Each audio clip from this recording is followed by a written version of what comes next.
नमस्कार मित्रों, आप सभी का स्वाभिमान भोजपुरी में हार्दिक अभिनंदन करता हूं। जैसा कि आप सभी को बता दूं कि आप लोग गोलू गोल्ड के काफ़ी तरह के गाने सुने होंगे। जी हां, आप लोग को ये भी मालूम होगा कि गोलू गोल्ड जो कि अपने भोजपुरी गायक हैं और उनके आवाज़ में एक अलग ही सुर और एक अलग ही उनके गानों में लय सुनाई देने को मिलता है। जी हाँ, उसी तरह आज फिर से आप लोग को एक अलग लय में एक भोजपुरी गाना गोलू गोल्ड जी की आवाज़ में सुनने को मिलेगा वर्ल्ड वाइड रिकॉर्ड भोजपुरी पर। जी हाँ, आज यानी कि 15 सितंबर को सुबह में वर्ल्ड वाइड रिकॉर्ड भोजपुरी पर एक गोलू गोल्ड जी का गाना रिलीज हुआ है जिसका नाम है परदेसी सजनवा। जी, इस गाने की थोड़ी सी डिटेल दूँ आप लोग को तो इस गाने का नाम है परदेसी सजनवा और आज यानी कि 15 सितंबर को सुबह वर्ल्ड वाइड रिकॉर्ड भोजपुरी पर रिलीज हुआ है।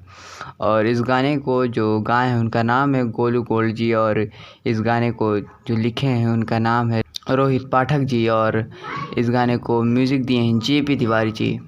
और ये गाना काफ़ी अच्छा और इसकी वीडियो भी बहुत ही अच्छी है। एक साथ आप लोग को वीडियो ऑडियो दोनों सुनने का मौका मिल रहा है और इस मौके को ना खोते हुए आप लोग इस गाने को पूरा ज़रूर सुने और हमारे चैनल को सब्सक्राइब कर लें, क्योंकि ऐसे में भोजपुरी से जुड़ी हमेशा खबरें लाता रहता हूँ, कब गाना आने वाला है या आ चुका है।